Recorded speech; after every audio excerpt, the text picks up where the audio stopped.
क्या बात है, बहुत बहुत धन्यवाद। शुरुआत होती है सतयुग काल से।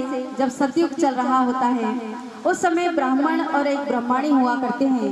वो इस महामाई की, इस जगत की जननी की बड़े श्रद्धा भाव और विश्वास के साथ पूजा किया करते हैं। माता रानी के आशीर्वाद से उनके घर में 2 कन्याओं का जन्म होता है। बड़ी कन्या का नाम तारा और छोटी का नाम रुक्मण होता है। बोलिए सच्चे दरबार की। भक्तों, ऐसे ही नवरात्र के पर्व आते हैं और दोनों पति पत्नी माँ की सेवा पूजा में लग जाते हैं। एक नवरात्र ऐसा आता है जब पति अपनी पत्नी से कहता है कि काफी बरस हो चुके हैं, हम दोनों जोड़े से जाकर माँ की जात लगा कर आए, माँ की हाजिरी लगा कर आए, माँ के दर्शन करके आए। मगर कैसे? क्योंकि माँ की अखंड ज्योत हमने घर में प्रज्वलित की हुई है और इसकी सेवा पूजा कौन करेगा? तब बड़ी बेटी माता पिता की आपस की बातों को सुनती है और जाकर कहती है, पिताश्री आप चिंता ना करें, इस माता की पूजा सेवा ज्योति की मैं कर लूंगी। मैं हमेशा देखती आती हूँ कि आप किस प्रकार से करते हो, मैं वैसे कर लूंगी। हर घर में बड़ा बच्चा सिंसियर होता है और छोटा बच्चा नटखट होता है। ऐसा ही उस समय भी था। पिताजी ने पूरा विश्वास करा अपनी बड़ी बेटी पर, तारा पर, और बोले ठीक है बेटा, हम दोनों पति पत्नी माँ की जात करके आते हैं और तुम दोनों बहनें मिलकर माँ की इस ज्योति की सेवा पूजा बिल्कुल ध्यान से करना, कोई कमी ना होने पाए। बोले ठीक है पिताश्री आप जाइए। दोनों पति पत्नी रवाना हो गए। दोनों बहनें मिलकर माँ की अब नवरात्रों की पूजा कर रही हैं, समय पर ज्योति की सेवा पूजा कर रही हैं। लेकिन एक बार क्या होता है, घर में कुछ सामग्री खत्म हो जाती है तो बड़ी बहन कहती है, देख ज्योत तेरे भरोसे नहीं छोड़ सकती, क्योंकि तू छोटी है, नटखट है, पता नहीं कोई गलती कर दे। तो एक काम कर, मैं तुझे लिस्ट बनाकर देती हूँ, सूची बनाकर देती हूँ, बाजार जाकर ये सामान लेकर आ जाना। छोटी बहन बोलती है ठीक है दीदी मैं चली जाऊंगी, आप मुझे लिस्ट दे दीजिए और पैसे दे दीजिए।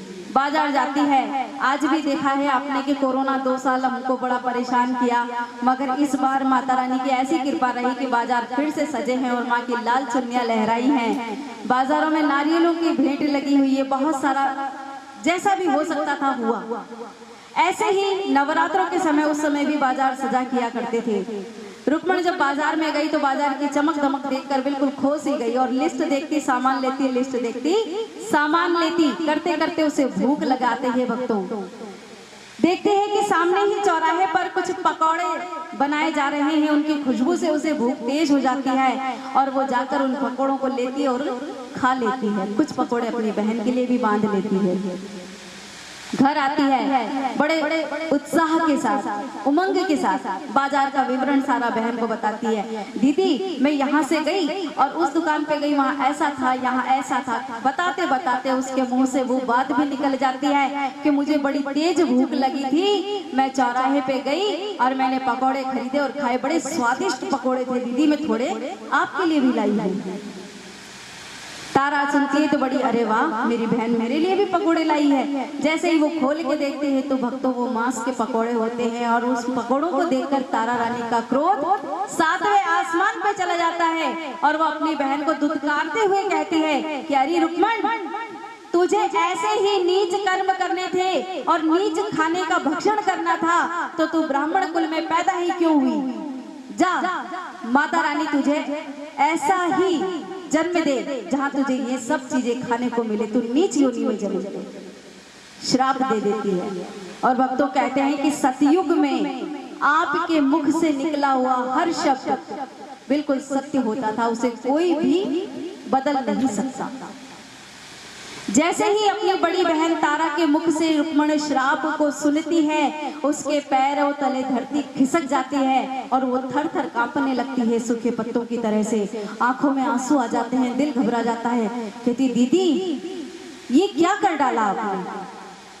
रुक्मण तो क्रोध में कहते हैं कि जब भी क्रोध आए इंसान को अपने आप को रोक लेना चाहिए, क्योंकि क्रोध में उठाया हुआ कदम हमेशा गलत होता है, कभी सही नहीं हो सकता। क्योंकि कहते हैं उबलते हुए पानी में कोई अक्स नहीं देख सकता। तारा ने क्रोध के कारण अपनी छोटी बहन को श्राप दिया, लेकिन छोटी बहन तो बिल्कुल हिल गई और रोते हुए कहने लगी, दीदी आपने ये क्या किया? मुझे ऐसा श्राप क्यों दे दिया? मैं छोटी थी, नादान थी, मुझे समझ नहीं था दीदी, मैंने तो ये कर लिया। लेकिन आप समझदार होकर मुझे इतना घोर श्राप दे दिया। जैसे ही रुक्मण के शब्द उसके कानों में पड़ते हैं, उसका क्रोध शांत होता है भक्तों, और वो विचार करने लगती कि हे भगवान, हे माँ, मैंने इस क्रोध के वशीभूत आकर मेरी बहन को कितना घोर श्राप दे दिया। अब वो अपनी रुक्मण से कहने लगती है कि देख रुक्मण, मुंह से कहे हुए शब्द वापस तो नहीं हो सकते, जो मैंने श्राप दे दिया वो तो तुझे लगना ही है। फिर रुक्मण हाथ जोड़ के कहती है, दीदी इस श्राप से मुक्ति का उपाय भी बता दो, कैसे मुक्ति मिलेगी मुझे। तारा कहने लगती है कि देख रुक्मण, तूने किसी के शरीर का, किसी के मांस का भक्षण किया है। जिस दिन तू अपनी इस काया को किसी के कल्याण के लिए लगा देगी, इस काया से किसी का कल्याण कर देगी, उस दिन तू मेरे श्राप से मुक्त हो जाएगी। जैसे ही अपनी बहन के मुंह से ये वचन सुनती है भक्तों, रुक्मण को कुछ भी समझ नहीं आता। उसे तो ये लगता है कि बस कैसे भी करके इस श्राप से मुझे मुक्त होना है, और वो दौड़ी भागती जाती है और पहाड़ी पर चढ़ जाती है और वहां से छलांग लगाकर अपने जीवन को नष्ट कर देती है। बोलिए सच्चे दरबार की। भैया पैर समेट लीजिए, माता रानी के सामने पैर जा रहे हैं आपके। अब भक्तों, जैसे ही उसका जीवन समाप्त होता है, बहन के श्राप की वजह से उसे दूसरा जन्म मिलता है, और दूसरे जन्म में उसको अवतार मिलता है छिपकली का। छिपकली बन जाती है। दुर्वासा ऋषि का आश्रम होता है, और उस आश्रम में ही वो छिपकली बनकर रुक्मण जो है विचरण करती है। और जैसा कि बहन ने श्राप दिया कि तू ये खाना इसी तरह का तुझे मिलेगा, तो वो कीट पतंगों को खाकर अपना जीवन यापन गुजार रही है। एक समय की बात होती है कि दुर्वासा ऋषि के आश्रम में काफी संतों और महंतों का आगमन होता है। उनके लिए भंडारा प्रसादी तैयार की जाती है। रुक्मण छिपकली बनी हुई है, उसे ज्ञात है कि मुझे मेरी बहन का श्राप मिला हुआ है। मन ही मन माँ को याद करती रहती है, जय माता दी, जय माता दी, जय। लेकिन रुक्मण को नहीं पता कि अगला ही क्षण उसके जीवन वापस बदलने वाला है। वो देखती है कि भंडारा प्रसादी बनाई जा रही है, सब कुछ हो रहा है, लेकिन उसी समय क्या होता है कि आपने सुना होगा कि जब ये ऋषि मुनियों का काल हुआ करता था, तो कई जो राक्षस हुआ करते थे, इनके यज्ञ को, तप को भंग करने के पूरे प्लान बनाया करते थे। तो दुर्वासा ऋषि के साथ भी ऐसे ही था। एक राक्षस ने सोचा कि ये वाला तप दुर्वासा ऋषि का संपूर्ण नहीं होना चाहिए, इसको हमको भंग करना है। उसने क्या करा, एक चील का रूप बनाया और मृत सर्प को लेकर उस भंडारा स्थल से जाते हुए जहां खीर बन रही थी बड़े सारे पतीले में, उसमें छोड़ देता है। लेकिन ये नजारा वो रुक्मण देख लेती है जो छिपकली बनी हुई है। अब वो घबराने लगती है कि हे माँ, मैं छोटी, मेरी जिह्वा छोटी, मैं किसी को नहीं बता सकती कि इस खीर का भक्षण कोई मत करना, और अगर मेरे देखते देखते लोगों ने इसको खा लिया और वो लोग मर गए तो मुझे तो और भी श्राप से ग्रस्त हो जाऊंगी। अब मैं क्या करूं? इसी उधेड़-बुन में लगी हुई है बेचारी की, क्या किया जाए। थोड़ी देर में देखती है कि परोसकारी करने वाला छोटा पात्र लेकर आता है और बड़े भगोने में से खीर निकालने लगता है। अब रुक्मण को कुछ भी सूझ नहीं पड़ता कि मैं कैसे बचाऊं, तो वो क्या करती है, दीवार पे से छलांग लगाकर सीधे खीर के गरम गरम भगोने में चली जाती है। अब यहाँ देखिए क्या होता है। आज हम भी हमारी रसोई में अगर खाना बना रहे हैं और ये जब बारिश का मौसम होता है और ये उड़ने वाले कीड़े आ जाते हैं और अगर गलती से खाने में गिर जाते तो हम उनको अच्छा तो नहीं बोलते, हम उनसे क्या कहते हैं, अरे तेरा सत्या, तो यही होता है ना।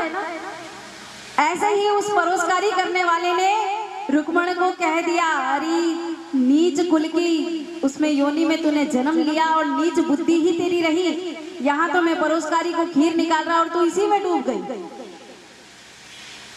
हो गया बेड़ा गर्क।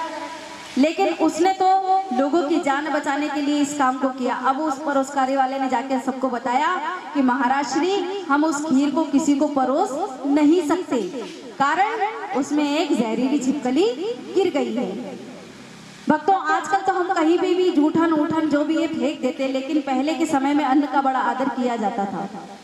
और दूसरी बात, जीवों का भी बड़ा सम्मान हुआ करता था। हम शेर को ऐसे ही राजा नहीं कहते, गाय को ऐसे ही माता नहीं कहते।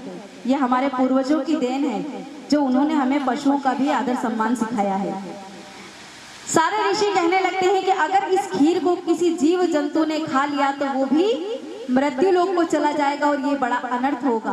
तो हमें एक काम करना चाहिए, बड़ा सा गड्ढा खोदा जाए और उसमें इस खीर के भगोने को खाली करके दबा दिया जाए ताकि ये कोई खा ना सके। जब वो खीर का भगोना ऊंधा किया जाता है, खाली किया जाता है भक्तों, तो उसके पैंदे के अंदर एक बड़ा जहरीला सर्प और साथ में छोटी सी छिपकली नजर आती है। ये माजरा देखने के बाद वो प्रकांड पंडित होते हैं, वो समझ जाते हैं कि इस छिपकली ने अपने प्राणों की बलि देकर हम सबके प्राणों की रक्षा की, मगर हमने इसके साथ क्या किया, हमने तो इसको श्राप दे दिया। तब वो फिर भगवान से प्रार्थना करते हैं, प्रभु से प्रार्थना करते हैं, इसी जगत जननी से प्रार्थना करते हैं कि हे मैया, हमने अनजाने में उस छिपकली को श्राप दिया, मगर आपसे निवेदन करते हैं, एक वो भली आत्मा थी, एक सजनीय आत्मा थी, उसने हम सबके प्राणों की रक्षा के लिए अपने प्राणों को त्याग दिया, मेहरबानी करके उसे अब किसी नीच योनि में जन्म मत देना, उसे मानव योनि में जन्म देना। ये उन लोगों ने प्रार्थना की, यहाँ उनकी प्रार्थना स्वीकार होती है भक्तों। अब इस जगह पर रुक्मण का तीसरा जन्म होता है और तारा का दूसरा जन्म होता है। वो किस प्रकार से होता है सुनिएगा। राजा उल्कामुख हुआ करते थे, उनके कोई भी संतान नहीं। तब जाकर उनके राज पुरोहितों ने उन्हें समझाया कि आप महामाई का जागरण कीजिए, उनकी ज्योत प्रज्वलित कीजिए, माँ के आशीर्वाद से आपके घर कन्या जरूर होगी, कोई भी संतान जरूर होगी। और इस महामाई का भव्य जागरण करते हैं, भव्य ज्योत जगाते हैं और उसके आशीर्वाद से, उनके फलीभूत होने से उनके घर पहली कन्या का जन्म होता है। और पहली कन्या होती है तारा रानी। रानी बाद में बनती है, माफ कीजिएगा, तारा का जन्म होता है। अब जब तारा का जन्म होता है, बड़े खुश हो जाते हैं पति पत्नी, राज पुरोहितों को बुलवाया जाता है, उनसे कहते हैं कि अपने पांचांग निकालिए, पत्रा निकालिए और गण नक्षत्रों का मिलान करके बताइए कि इस कन्या का क्या जन्म, क्या नाम होगा और इसका क्या भविष्य होगा। भक्तों, राज पुरोहित सारे गण नक्षत्रों का मिलान करके बड़े प्रसन्न मुद्रा में राजा के पास आते हैं और कहते हैं, राजन, इस बार आपके घर जो कन्या हुई है, महामाई का साक्षात स्वरूप आपके घर पधारा है, हमारा मुंह मोतियों से भर दीजिए। राजन बड़े खुश होते हैं, बहुत सारा दान दक्षिणा राज पुरोहितों को, पूरे प्रजा को बांटते हैं और खूब खुशियां मनाते हैं। और इस महामाई की कृपा देखिए, क्योंकि तारा अपनी बहन को श्राप देने के बाद कभी सुखी नहीं रही है। हकीकत बात है, जब हम अपने बच्चे को या अपने किसी प्रिय को गलत कह देते हैं गुस्से में आकर और वो प्रिय हमसे दूर चला जाता है, तो हम जिंदगी भर ताउम्र उसको भूल नहीं पाते। तारा हमेशा माँ से प्रार्थना करती थी कि हे माँ, मेरी बहन को जल्द से जल्द श्राप मुक्त कर दो और फिर से हम दोनों बहनों को मिला दो। उसकी इसी प्रार्थना का नतीजा होता है कि जो दूसरी कन्या पैदा होती है राजा के घर में, वो रुक्मण होती है। बोलिए सच्चे दरबार की। फिर से राज पुरोहितों को बुलाया जाता है कि आप अपने पांचांग पत्रा निकालिए और गण नक्षत्रों का मिलान करके हमें बताइए कि इस कन्या का क्या नाम रखा जाए और इसका भविष्य क्या होगा। भक्तों, राज पुरोहित सारे मिलकर जब गण नक्षत्रों का मिलान करते हैं, सारे के पसीने छूट जाते हैं, जीवा पर ताला लग जाता है। राजन बार बार पूछते, राज पुरोहित जी बताइए ना, क्या बात है, आप बताइए ना।